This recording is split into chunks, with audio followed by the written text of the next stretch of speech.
Depois vamos meditar nesse texto. Já estamos de volta? Muito bem.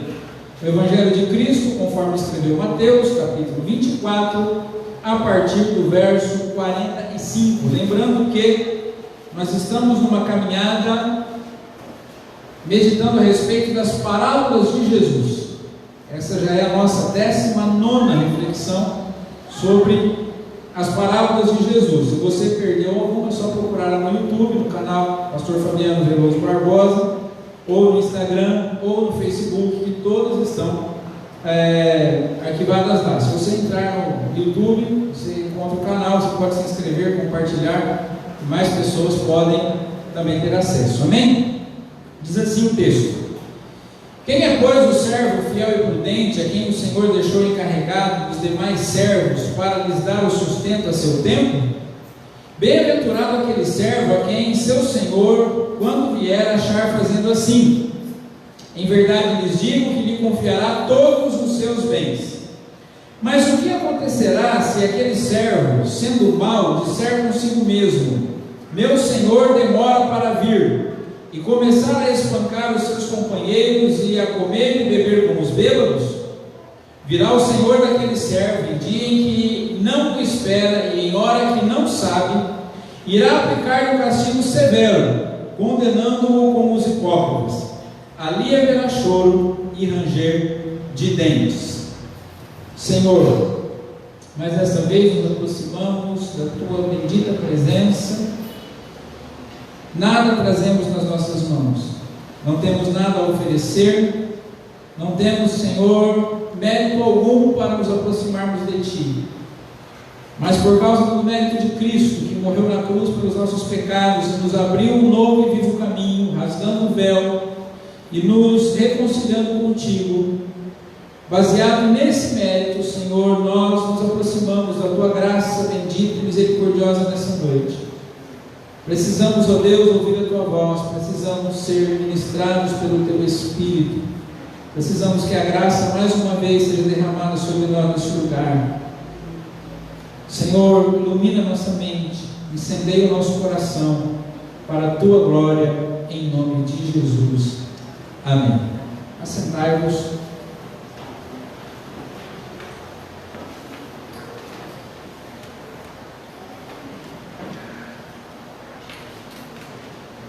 A necessidade, a importância e a utilidade de liderança é uma realidade em todas as áreas da nossa vida. Em todas as áreas da vida, nós podemos dizer que existe liderança estabelecida. Nos negócios, no trabalho, na família, na sociedade. Em todos os lugares, em todas as áreas, em todas as esferas, a liderança é necessária. Em todos os lugares nós podemos ver que existem pessoas que lideram e existem pessoas que são lideradas. E na igreja do Senhor Jesus Cristo também é assim. É importante que haja liderança na igreja. Sempre houve, sempre existiu. Embora nós estejamos vivendo um momento em que um grande movimento tem ganhado força, o movimento dos desigrejados, das pessoas que se dizem não filiadas a nenhuma igreja, embora sejam cristãs, elas não fazem parte de nenhuma comunidade cristã. Ainda que esse movimento seja intenso nos nossos dias, é um movimento que nós entendemos como anticristão e antibíblico, porque a vida cristã, ela necessariamente acontece em comunidade. Ainda que seja uma comunidade pequena, Jesus disse que onde estiverem 2 ou 3 reunidos no nome dele, ali ele estaria presente. Ou seja, a vida cristã ela acontece em comunidade. E nessas comunidades cristãs, sejam elas pequenas células familiares, sejam elas pequenas comunidades em lugares isolados, ou sejam igrejas de grande porte, em todas essas comunidades cristãs, a liderança ela é necessária e é instituída por Deus. Quando nós lemos a palavra do Senhor na carta escrita aos Hebreus, no capítulo 13, no verso 17, o escritor diz assim: obedeçam aos seus líderes e sejam submissos a eles, pois zelam pela alma de vocês como quem deve prestar contas, que que eles possam fazer isso com alegria e não gemendo. Do contrário, isso não trará proveito nenhum para vocês. Então, nós aprendemos pela palavra de Deus que é importante estar em comunidade. Outro texto bíblico que diz que nós não devemos deixar de congregar, mas devemos estar juntos para admoestarmos uns aos outros, para encorajarmos uns aos outros, para edificarmos uns aos outros. Então a comunidade é importante, e a liderança da comunidade cristã também é importante. É importante que hajam líderes. Dentro do contexto que nós estamos meditando aqui, capítulo 24 de Mateus, quando Jesus faz o seu sermão profético, conforme nós vimos na parábola da figueira, que nós meditamos aqui no domingo passado, Jesus fala a respeito da sua volta, da sua vinda, da destruição do mundo como nós conhecemos, da não continuidade desse mundo como ele é, e Jesus fala da importância de estar preparados, de estar prontos, aguardando a sua vinda. E Jesus fala dos sinais que antecederiam a sua vinda. Nós vimos isso aqui naquela nossa reflexão sobre a parábola da figueira. Nós vimos na quinta-feira, se você acompanhou pela internet, Jesus falando sobre como o discípulo se comporta enquanto aguarda a vinda de Jesus, e essas parábolas todas que nós vamos estudar agora na sequência, todas falam disso, da maneira como cada um se comporta enquanto aguarda a vinda do Senhor Jesus, porque é fato que o Senhor Jesus virá, amém? Amém. Quem crê que Jesus voltará, diga amém. Amém. Muito bem. Quem está aguardando a volta de Jesus, diga amém. Amém. Louvado seja Deus pela sua vida também. E agora, como Jesus está falando sobre esse assunto, continuando a falar sobre isso, Jesus começa a contar uma parábola, e agora o objetivo dele, para nós está bem claro, quando nós lemos esse texto que nós acabamos de ler, que o objetivo dele agora é dar exemplo de como aqueles discípulos que o amam e aguardam a sua vinda se comportam quando são escolhidos para exercer funções de liderança em sua igreja. Nós entendemos isso porque a parábola conta e fala a respeito de um servo que espanta os seus companheiros. Na versão revista e corrigida está com servos. E também no verso 45 que nós acabamos de ler, está falando sobre o servo a quem o Senhor deixou encarregado os demais servos. Então está falando a parábola a respeito de um servo que era responsável pelos demais. E Jesus começa a falar sobre essa questão de liderança. Quando eu terminei o curso de teologia pela Faculdade Saber e Fé, meu trabalho de conclusão de curso era apresentar 3 artigos teológicos. E um desses artigos eu escrevi falando justamente sobre liderança cristã. Se você tiver interesse em ler o artigo, você pode me mandar uma mensagem que eu envio ele para você, pelo WhatsApp mesmo, tá? Mandar como formato PDF, você pode ler o artigo. Eu escrevi 3 artigos, um sobre liderança cristã, outro sobre o secularismo na igreja e outro sobre a história do cristianismo. São 3 artigos que eu escrevi. Se você tiver interesse em ler, você pode me pedir que eu envie para você. Mas esse texto está falando então claramente para nós como a liderança acontece no meio da igreja enquanto Jesus não vem. E Jesus fala sobre um servo que é deixado encarregado dos demais servos, e se ele for encontrado exercendo uma boa liderança, quando o Senhor voltar, lhe confiará todos os seus bens. Mas se ele não exercer uma boa liderança, pelo contrário, começar a maltratar os seus liderados e a desperdiçar os bens do seu Senhor, ele receberá um castigo quando o Senhor voltar, porque o Senhor voltará numa hora em que menos se espera. Nós temos observado uma crise na liderança da igreja nos nossos dias. É fato que existem grandes e bons líderes da igreja do Senhor, e louvado seja Deus, nós esperamos que sejam muitos, mas também há uma grande crise na liderança da igreja.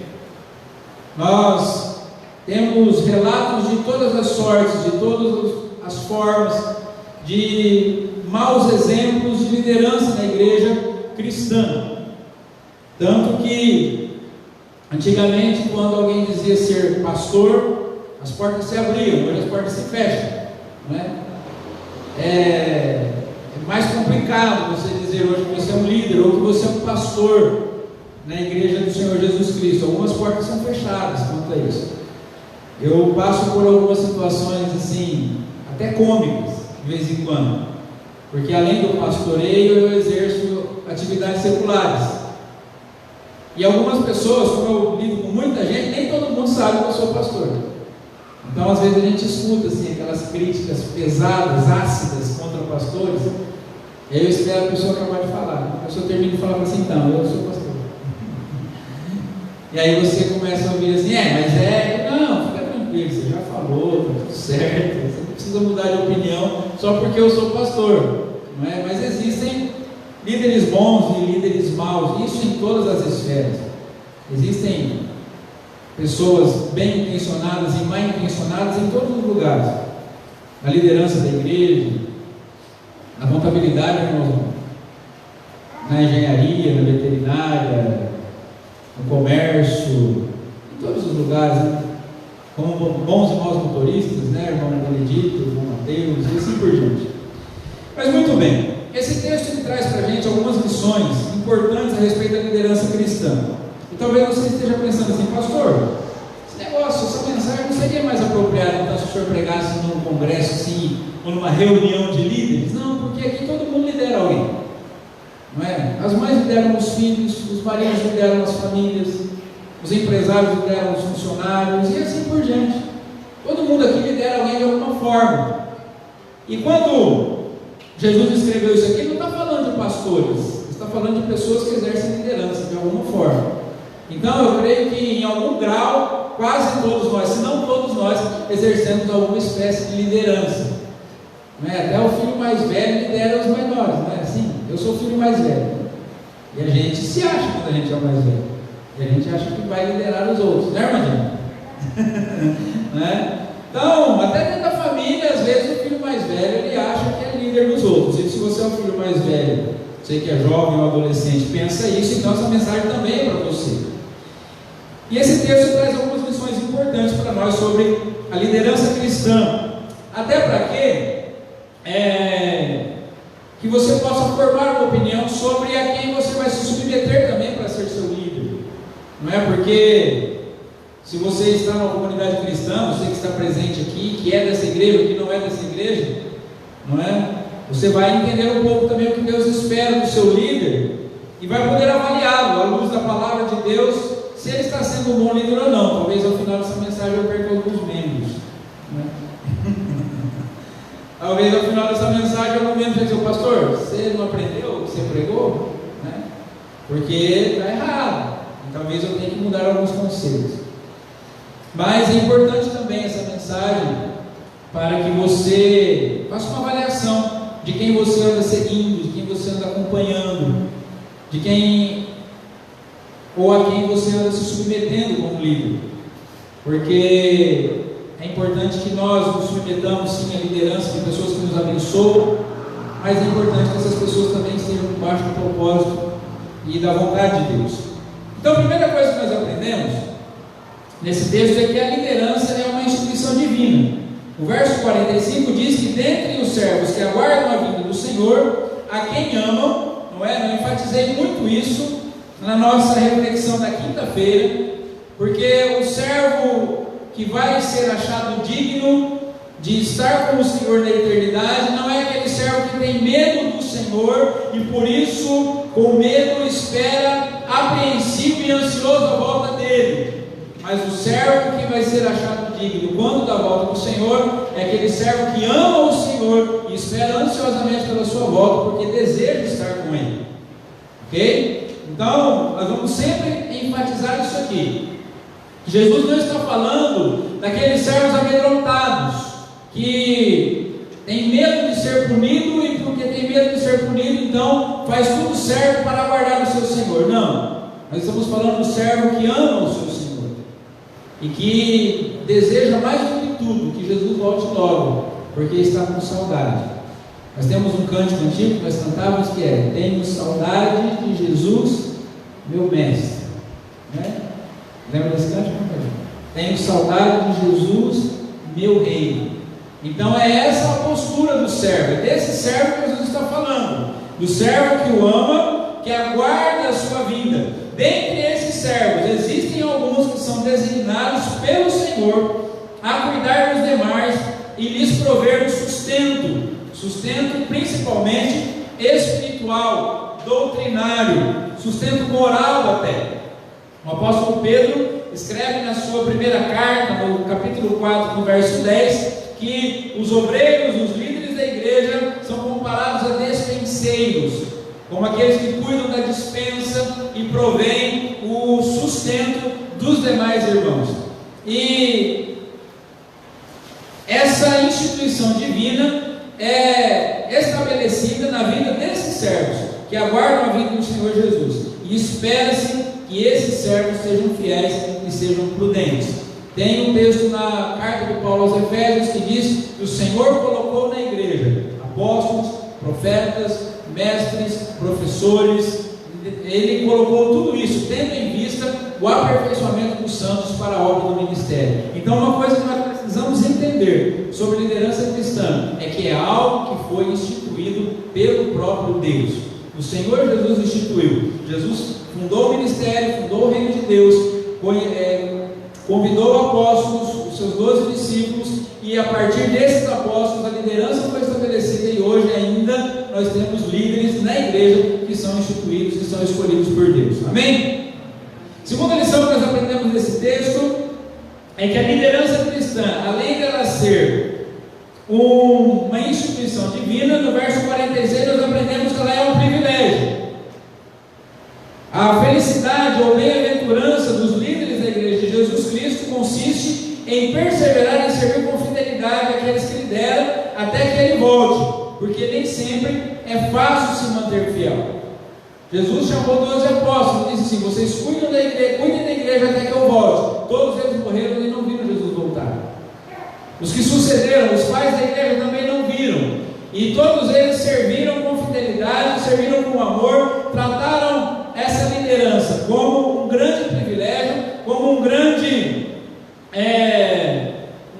reconhecimento, uma grande alegria, e é importante que nós nos mantenhamos assim, porque começar algo bom é fácil, começar bem alguma coisa não é difícil. O difícil é você continuar assim até o final, porque no verso 46 o Senhor Jesus diz exatamente isso: bem-aventurado aquele servo a quem seu Senhor, quando vier, achar fazendo assim. Ou seja, é um privilégio poder nos servir, mas maior privilégio ainda é permanecer fiel até que o Senhor volte. Se o Senhor Jesus não voltar para arrebatar a igreja até o final do nosso ministério, até que nós possamos entregar essa liderança pessoalmente, digamos assim, nas suas mãos, é importante que nós nos mantenhamos firmes então, até que a nossa vida nesse mundo acabe. E nós possamos dizer como o apóstolo Paulo diz, ao findar a carreira, lá na segunda carta de Timóteo, no capítulo 4, ele diz assim: o tempo da minha partida está chegado, estou sendo oferecido como libação. Ele diz: combati o bom combate, acabei a carreira e guardei a fé. Começar algo é muito fácil, começar um relacionamento é fácil, iniciar um casamento é fácil, iniciar uma liderança no ministério é muito fácil. Não exige muito de você, mas perseverar fiel é algo que só consegue aqueles que compreendem a sua liderança como um privilégio. Você precisa entender que é um privilégio você ser um chefe de família. É algo que Deus confiou a você. Você ser o sacerdote da sua casa, o pastor da sua família, o pastor dos seus filhos, daquelas pessoas que você lidera. É um privilégio ser líder do grupo que você lidera na igreja, seja um grupo de oração, seja um grupo de discipulado, seja um grupo de louvor, seja um grupo de mulheres ou de homens, ou de jovens, ou de crianças, ou de adolescentes, é um privilégio. E nós só conseguiremos nos manter fiéis ao nosso chamado se nós nos sentirmos privilegiados por termos sido chamados. O chamado não pode ser um peso. Mas pastor, não é verdade que o ministério é formado, é feito, ou tem no seu escopo, nas suas características, no sofrimento? É verdade. É bem verdade que sofrer faz parte do ministério. Não existe ministério sem sofrimento. Se você exerce algum ministério que não está te trazendo nenhum sofrimento, avalie melhor se realmente é um ministério. Porque o ministério necessariamente traz sofrimento. E aí é muito bom quando a gente lê o livro de Atos. O livro de Atos é muito inspirador. E quando os discípulos apanham pela primeira vez por causa do Evangelho, eles saem felizes. Eles ficam felizes, porque se acharam dignos de sofrer por amor a Cristo. Puxa vida, olha, a gente é digno de apanhar por amor a Jesus. E assim foi com todos os mártires. Por quê? Eram pessoas que ainda sofrendo, ainda sendo perseguidas, ainda sendo maltratadas, ainda sendo mortas, reconheceram que a liderança que foi confiada a eles, o ministério que foi confiado a eles, era um grande privilégio. Então, bem-aventurado é aquele, quando o Senhor voltar, for achado exercendo a função que foi a ele confiada, seja na qual for, seja em qual esfera for, dentre aqueles que amam ao Senhor, que esperam esse Senhor com fidelidade. É importante que, para que se mantenha fiel nesse chamado, reconheça que ser chamado para liderar é um grande privilégio. Amém? Então a liderança cristã é uma instituição divina, a liderança cristã é um grande privilégio. Terceira coisa que nós aprendemos nesse texto é que, além de um grande privilégio, uma instituição divina, a liderança cristã é também um depósito. Ou seja, quando exercemos liderança, quando exercemos o nosso chamado, quando estamos servindo o Senhor e a sua igreja, nós estamos também acumulando um depósito para a eternidade. Como se fosse um celeiro, onde nós vamos acumulando os bens espirituais que nós vamos angariando, ou vamos granjeando na obra do Senhor. Quem serve com fidelidade a igreja do Senhor Jesus, não trabalha a fim de conquistar galardão nesse mundo, não é para sermos reconhecidos aqui. Exercer liderança cristã não é algo que fazemos para sermos reconhecidos nesse mundo, embora hoje com a mídia existem pastores, pregadores que se tornam muito conhecidos, mas o desejo, o objetivo desses jamais deve ser alcançar proeminência ou riqueza ou galardão nesse mundo, mas o nosso objetivo como líderes cristãos é nada mais do que sermos achados dignos quanto da nossa prestação de contas ao Senhor. Por isso, nós devemos aproveitar bem o tempo até que nosso Senhor volte. No verso 47 do texto que nós lemos, fala a respeito desse tema, que o servo que for achado digno, quando da volta do seu Senhor, será colocado ou à sua disposição todos os bens do seu Senhor. Tem um texto na Bíblia que diz assim: bem-aventurados são aqueles que desde agora morrem no Senhor, porque descansam dos seus cansaços e as suas obras os acompanham. Então, quando nós estamos trabalhando pela obra do Senhor, aproveitando o tempo que nós temos aqui para fazer o Senhor conhecido, para levar o Evangelho, para pregar a palavra de Deus, para demonstrar com a nossa vida o amor de Deus na vida daquelas pessoas que estão à nossa volta, nós estamos, na verdade, construindo um tesouro para a eternidade. O próprio Senhor Jesus disse que nós não deveríamos ajuntar tesouros desse mundo, porque aqui a traça e a ferrugem corroem, mas devemos sim ajuntar tesouros para a eternidade. Tem também um fato que aconteceu com Dwight Moody, que depois de ter construído uma grande escola na cidade de Chicago, se eu não estou enganado, foi em Chicago mesmo, nos Estados Unidos, um incêndio destrói completamente a sua escola. E quando ele olha o que sobrou do incêndio, ele diz para a esposa dele o seguinte: tudo que eu construí, o fogo foi capaz de destruir. Assim, a partir de hoje eu só vou construir coisas que o fogo não consegue.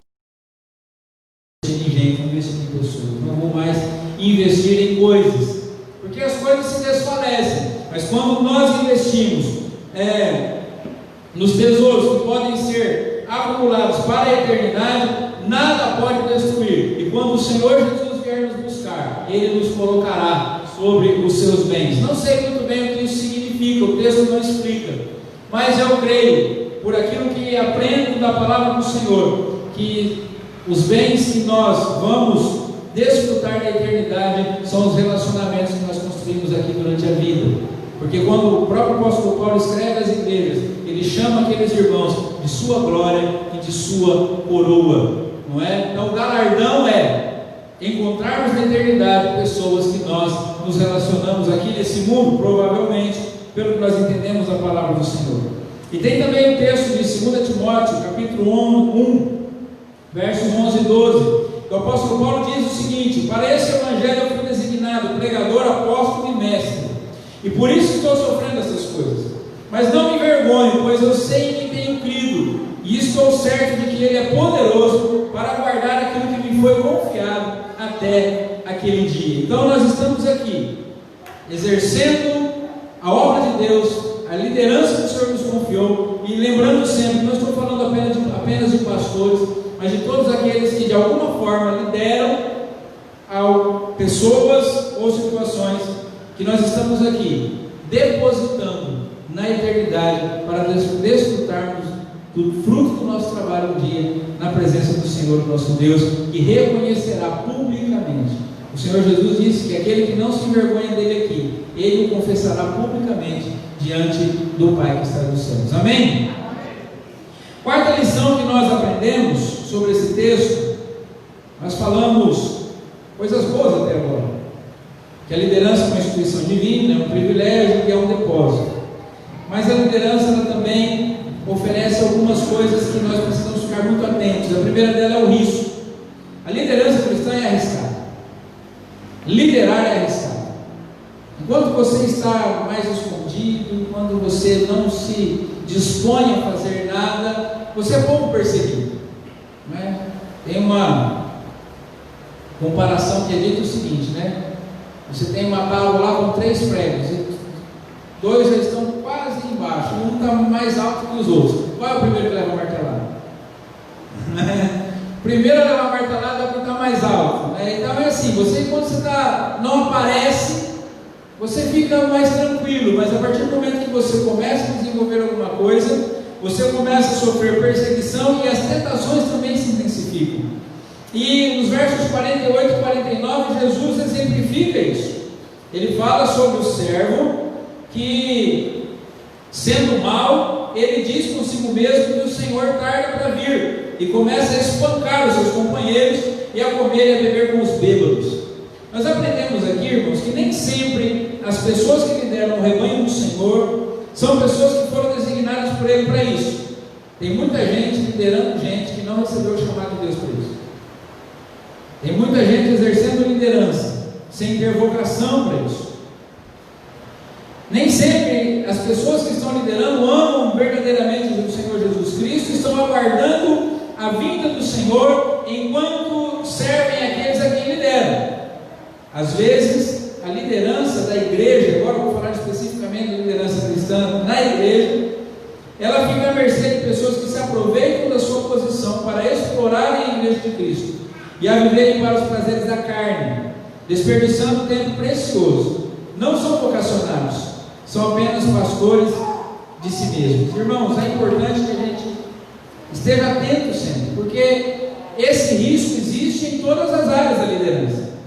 Nem sempre quem está exercendo a liderança tem vocação e chamado para isso. Há pessoas que usurpam dessa posição apenas para beneficiarem a si mesmos. Maus maridos, por exemplo, usam a família simplesmente para satisfazer as suas próprias necessidades. Maus encarregados, maus chefes nas empresas, são pessoas que chegam a um cargo de liderança apenas para satisfazer a si próprios. E o texto fala disso. Jesus está falando que o mau servo é aquele que não se importa com os seus liderados, ele apenas se importa com o seu próprio interesse, com a sua própria necessidade. Porque o líder cristão, ele se parece com Cristo. E se você é cristão e lidera, você deve se parecer com Cristo, tanto na igreja quanto em qualquer lugar. E liderar de forma cristã é liderar como Jesus liderava. Qual era a característica da liderança de Jesus? O serviço. O líder serve. E quando os discípulos estavam discutindo para ver quem seria o maior dentre eles, Jesus pega uma toalha, tira sua túnica, fica vestido como um escravo, ou quase nu, e sai então com essa toalha para lavar os pés dos discípulos. E aí o exemplo de Jesus é: aquele que quiser ser grande no reino de Deus tem que ser servo de todos. Aquele que quiser ser reconhecido no reino de Deus precisa ser servo dos outros. Ah, irmãos, quantos maus exemplos nós temos visto na igreja e fora dela, de líderes que não existem para servir, mas para ser servido, para usurpar, para se dar bem às custas dos outros, para explorar as pessoas. E na igreja é o campo onde isso acontece muito, infelizmente acontece muito. Na igreja brasileira acontece muito. Pessoas mal preparadas, desqualificadas, sem chamado, sem vocação, usando a comunidade cristã para obter vantagem para si mesmo, para obter algum reconhecimento no mundo, ou às vezes até bens materiais. Não é para isso que o Senhor nos chamou. Se a pessoa que lidera você está pastoreando apenas a si mesma e pegando aquilo que deveria ser usado para a glória de Deus, para glorificar a si mesmo, tome cuidado, fique atento. É um risco que nós corremos de sermos liderados por pessoas que não são vocacionadas.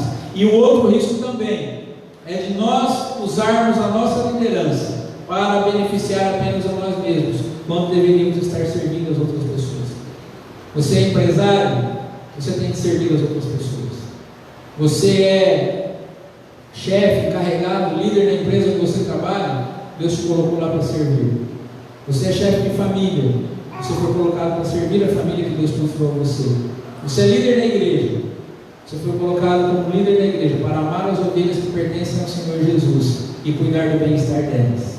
Se você é pastor, você precisa saber, eu como pastor preciso saber, que vocês são ovelhas do Senhor Jesus, que Ele comprou com o próprio sangue, e por isso eu preciso servi-los com amor e com dedicação. Não estou aqui para o meu próprio proveito, não devo estar aqui, mas é arriscado, porque a soberba pode subir no coração a qualquer instante, e nós podemos sucumbir, e nós precisamos da graça e da misericórdia de Deus para que isso não aconteça. E eu preciso da oração de vocês também, para que isso não aconteça comigo também. E você que é de outro rebanho, ore pelo seu pastor, para que ele se mantenha fiel e não deixe que a soberba suba o coração. Isso não é de agora, irmãos. O apóstolo Paulo escreveu lá em Atos capítulo 20, verso 29. Aliás, quem escreveu Atos não foi o apóstolo Paulo, foi Lucas. Mas lá em Atos capítulo 20, verso 29, foi escrito por Lucas.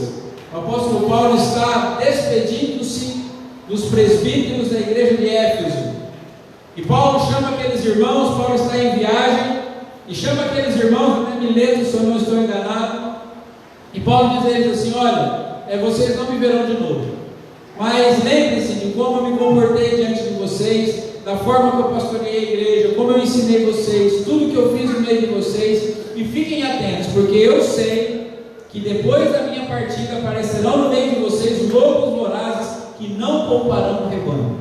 Então, desde aquela época até hoje, lobos estão se infiltrando na igreja do Senhor Jesus, e é preciso que nós estejamos atentos. Amém? E geralmente, irmãos, lobos vorazes começam falando aquilo que a gente quer ouvir. Eles vêm disfarçados de cordeiros. Então começa, como eu sei que o meu pastor está me liderando de acordo com a palavra de Deus ou não? Se o pastor fala só o que você gosta de ouvir, cuidado, cuidado. Quando o líder está preocupado em levantar o ego das pessoas e fazer as pessoas se sentirem bem, cuidado. Foi dito por um padre o seguinte: eis o que nós como pregadores devemos procurar sempre, que ao final das nossas pregações, ao invés das pessoas voltarem para casa felizes, elas voltem quebrantadas, com a consciência de que precisam mudar de vida. Porque hoje em dia é muito comum pregadores, animadores de auditório, que recebem a congregação e inflam o ego dessa congregação, como se os irmãos tivessem vindo à igreja para encher o tanque para suportar a semana. E aí então prega-se autoajuda, prega-se motivação, prega-se um monte de coisa, menos o Evangelho. E todo mundo vai para casa feliz. Mas essa felicidade é igual um balão, que primeira dificuldade que vier, ele esvazia também. Primeira dificuldade que vier, explode o balão. Mas o bom líder é aquele que prega o Evangelho de Cristo com fidelidade, ainda que nós não gostemos de ouvir, mas que vai nos dar sustentação para enfrentar as batalhas da vida. Amém? Então é um risco. E por último, nós aprendemos nesse texto que a liderança cristã é também uma sentença. Então é um privilégio, é uma instituição divina, é um depósito, é um risco e é também uma sentença.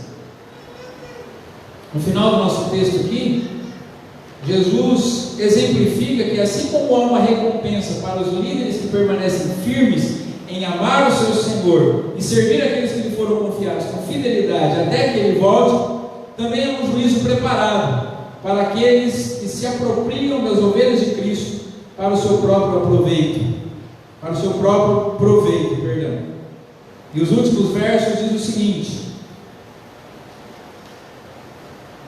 virá o Senhor daquele que serve em dia em que não o espera e em hora que não sabe, e irá aplicar no castigo severo, condenando-o com os hipócritas.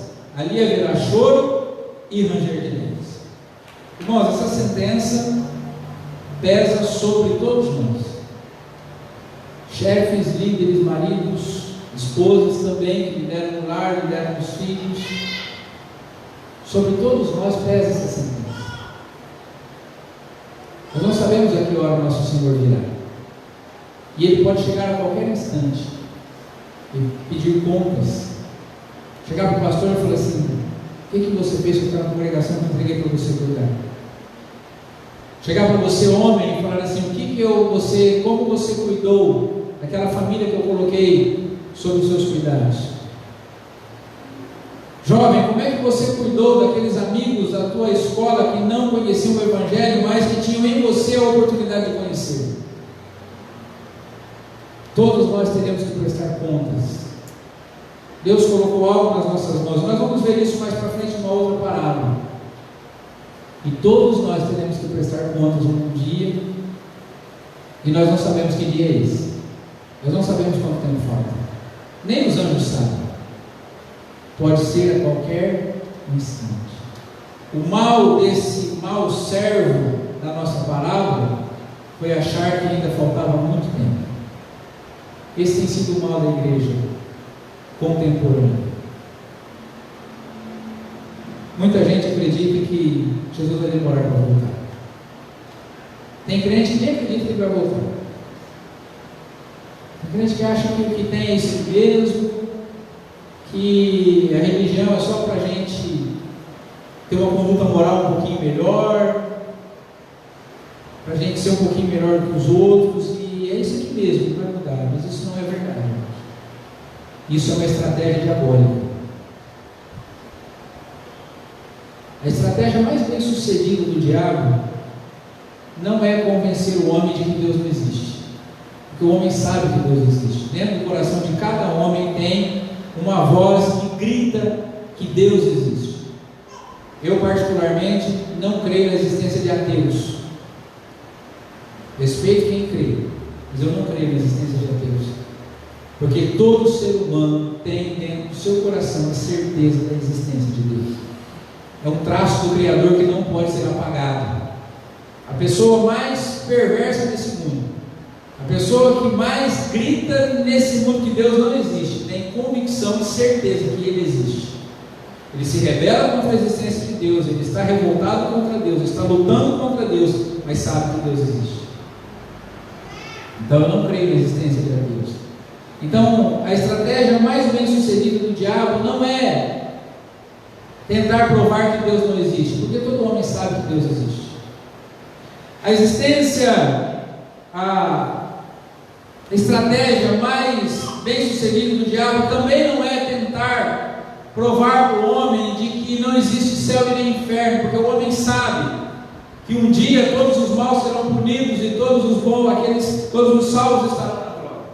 Todo homem sabe que a justiça precisará ser feita um dia de uma forma ou de outra, que não é possível que toda injustiça fique impune e que toda justiça não seja recompensada. Todo ser humano deseja isso, esteja ele convencido da existência do céu ou do inferno ou não.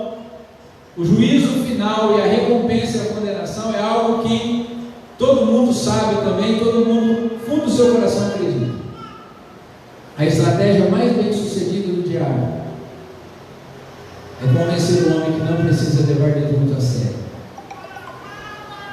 Ele tem conseguido levar muita gente para esse caminho. Então, o que o diabo nos convence é o seguinte: não, Jesus vai voltar sim, mas vai demorar muito, fica tranquilo, aproveita a vida primeiro que dá tempo. Não, Jesus vai voltar sim, mas não precisa orar muito, não precisa orar agora, tem tempo para isso. E para muita gente o tempo está acabando. Para muita gente o tempo está se esgotando. Só a Covid levou mais de 100 mil brasileiros, mais de 120 mil brasileiros nesses últimos 6 meses. Só a Covid. O alcance da violência, acidente de trânsito, levou mais um monte. Gente que achava que ainda dava tempo e não deu mais. Gente para quem o tempo acabou. Mas para nós ainda tem tempo. Nós precisamos amar Jesus mais do que esse mundo. E precisamos ter a consciência de que Ele vai voltar a hora em que menos se espera. Jesus disse que a volta dele acontecerá no momento em que as pessoas não estiverem esperando. E isso é sério para nós. Em outro texto bíblico que diz que por se multiplicar a iniquidade, o amor de muitos vai se esfriar. Mas eu tenho enfatizado aqui que não precisa ser o meu, não precisa ser o seu. Não precisa ser comigo. Não precisa ser com a gente. Porque se tem o servo mau que vai ser castigado, tem também o servo bom e fiel, a quem o Senhor confiará todos os seus bens. Se existem os bons líderes, os maus líderes, existem também aqueles que serão recompensados, aqueles que servem ao rebanho do Senhor. Em Filipenses capítulo 3, verso 19, Paulo fala a respeito do que acontecerá com essas pessoas que desprezam a responsabilidade de aguardar o Senhor, servindo aquelas pessoas que são colocadas sob a sua responsabilidade. Paulo diz assim: o destino deles é a perdição, o Deus deles é o ventre, e a glória deles está naquilo que deviam se envergonhar, visto que só pensam nas coisas terrenas. Irmãos, eu leio esse versículo aqui, eu fico muito preocupado, porque grande parte do meu dia é ocupado com as coisas terrenas, talvez a maior parte do dia. Mesmo que eu tenha um tempo de devocional de manhã, leitura da palavra, oração, mesmo que eu tente ao longo do dia meditar na palavra do Senhor, muito do meu dia é ocupado com coisas terrenas. Mas o que significa isso, pastor? Que nós não podemos nos ocupar do nosso trabalho, de todas as nossas afazeres? Podemos, mas não podemos fazer essas coisas sem que estejamos pensando nas eternas. Nós precisamos viver de forma que tudo aquilo que a gente faz aqui tenha um significado eterno também. Porque o que acontecia com esses líderes de quem Paulo está falando aos Filipenses é que eles dissociavam as coisas terrenas das coisas eternas. Mas nós precisamos, ao trabalhar no supermercado, saber que isso tem uma consequência eterna. Ao trabalhar no escritório, saber que isso tem uma consciência eterna, uma consequência eterna. Ao trabalharmos na rua, no volante, saber que isso tem uma consequência eterna. Ao soldar o chassi de uma carreta, saber que isso tem uma consequência eterna. E vivermos dessa forma. ao fazermos a comida da família, ao lavarmos a roupa, ao limparmos a casa, ou seja lá o que você faz. Eu preciso fazer isso, pensando sempre na eternidade. Então eu quero concluir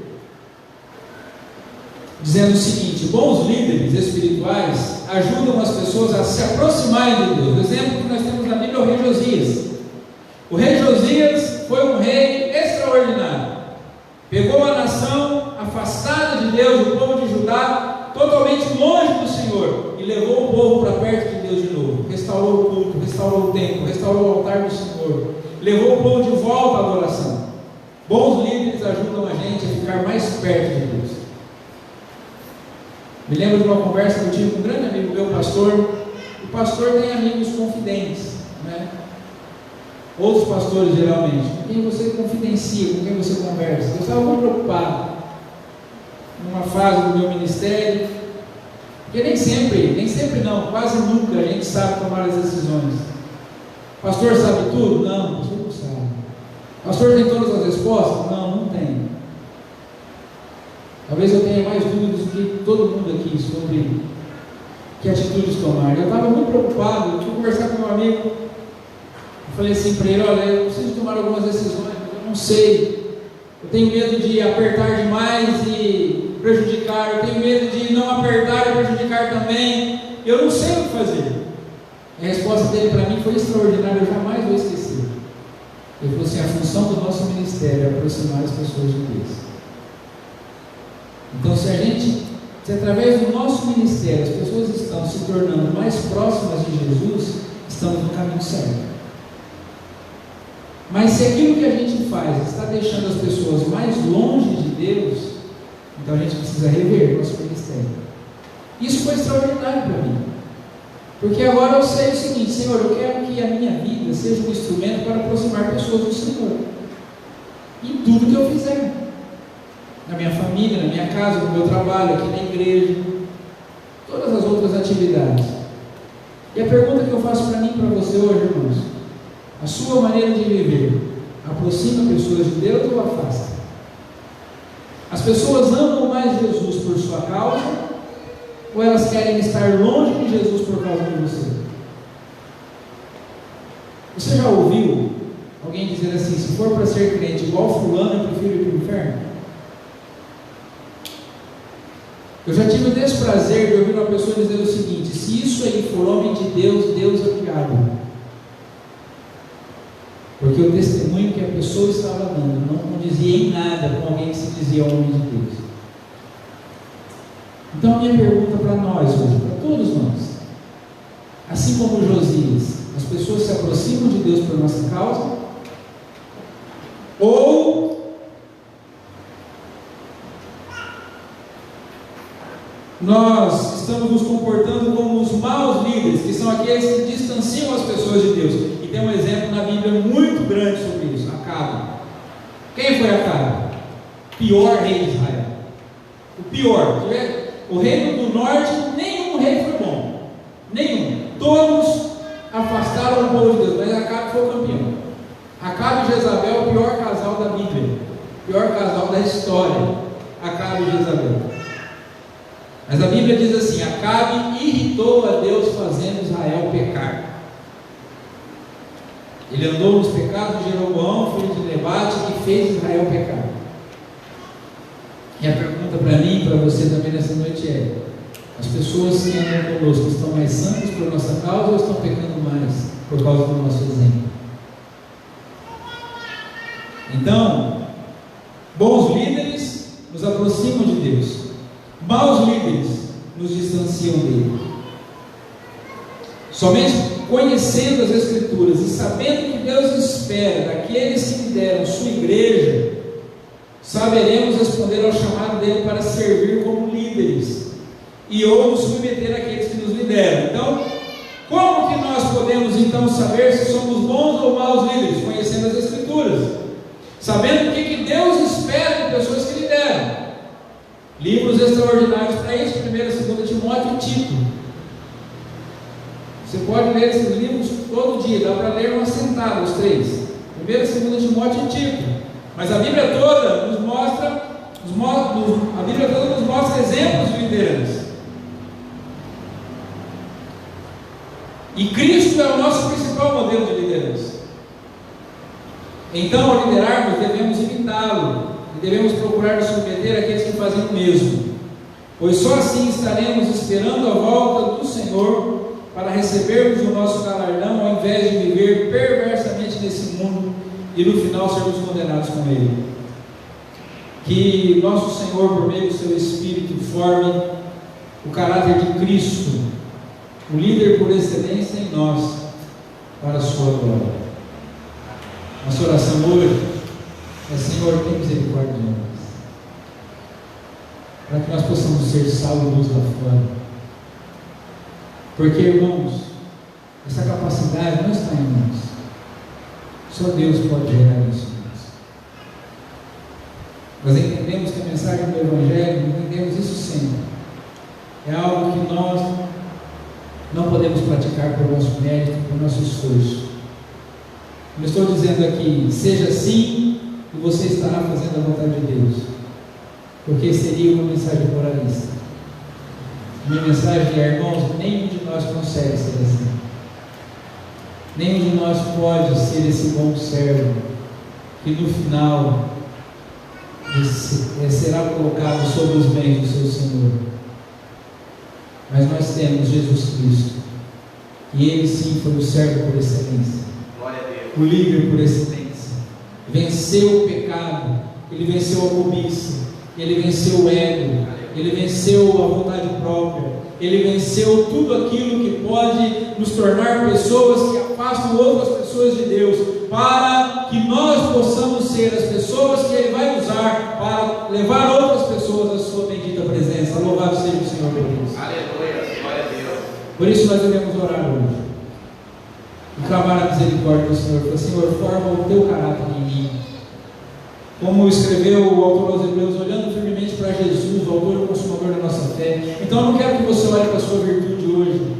Eu não quero que você olhe para os seus defeitos hoje. Eu não quero que você olhe para o bem que você acha que pratica hoje. E também não quero que você olhe para o mal que você acha que está praticando. Mas eu quero que você olhe para Jesus agora. E peça para que Ele te ajude. Assim como eu quero pedir para que Ele me ajude a viver para a glória dEle. Que o Espírito Santo forme em mim o caráter de Cristo. Porque eu sinceramente não posso. Não está em nós. Mas é graça. É misericórdia do Senhor. Amém? Amém. Feche os seus olhos, cubra a sua cabeça, sentado como você está. Vamos orar.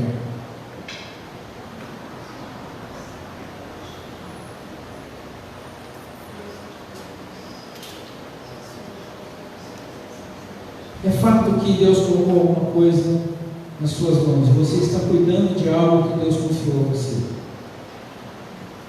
E a pergunta é: como você tem cuidado? Você tem confiado na graça, na misericórdia de Deus, procurado ser bênção na vida daqueles que estão à sua volta, sejam eles funcionários, sejam eles subalternos, sejam seus filhos, sua esposa, sua família, sua casa, pequeno grupo na igreja, um rebanho inteiro.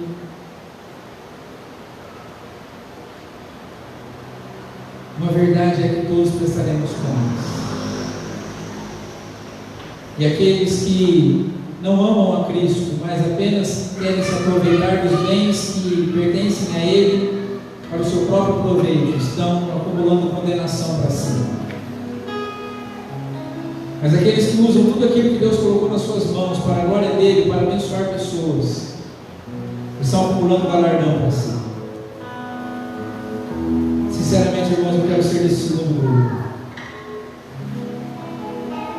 Admito que às vezes a cobiça sobe ao coração, o ego começa a querer crescer, se inflar, o desejo de reconhecimento desse mundo bate a porta. Mas eu quero clamar a misericórdia de Deus sobre mim e sobre você nessa noite. para que pela misericórdia do Senhor nós consigamos exercer com fidelidade a liderança que Ele nos confiou, seja ela onde for e como for. Senhor, mais uma vez, na Tua presença estamos. Nada trazemos em nossas mãos. A Tua cruz nos apegamos. Queremos nos agarrar à Tua cruz agora, Senhor, para que nosso caráter seja moldado, Pai. Senhor, ajuda-nos a morrer para nós mesmos a cada dia, tomarmos a nossa cruz e seguirmos as Suas pisadas. Que, sendo líder por excelência, serviu e continua nos abençoando desde sempre. O Senhor nos deu exemplo, Pai, de como ser um bom pai, bom marido, bom chefe, bom empregado, bom líder na tua casa, bom evangelista, bom pastor, bom profeta. O Senhor nos ensinou, mas não está em nós, ó Deus, o poder para realizar essa tão sublime tarefa, que é aproximar pessoas de Ti. Ajuda-nos nisso, Senhor, nos capacite a cada dia para a Tua glória, em nome de Jesus. O nosso propósito não seja desfrutar desse mundo, mas seja, Senhor, acumular, galardando até que o Senhor venha. Estamos ansiosos por nos encontrar contigo, te amamos, Senhor, e desejamos a tua volta, hoje e sempre. Amém. Aleluia. Louvado seja o Senhor. Bom, nós vamos passar a administração da ceia.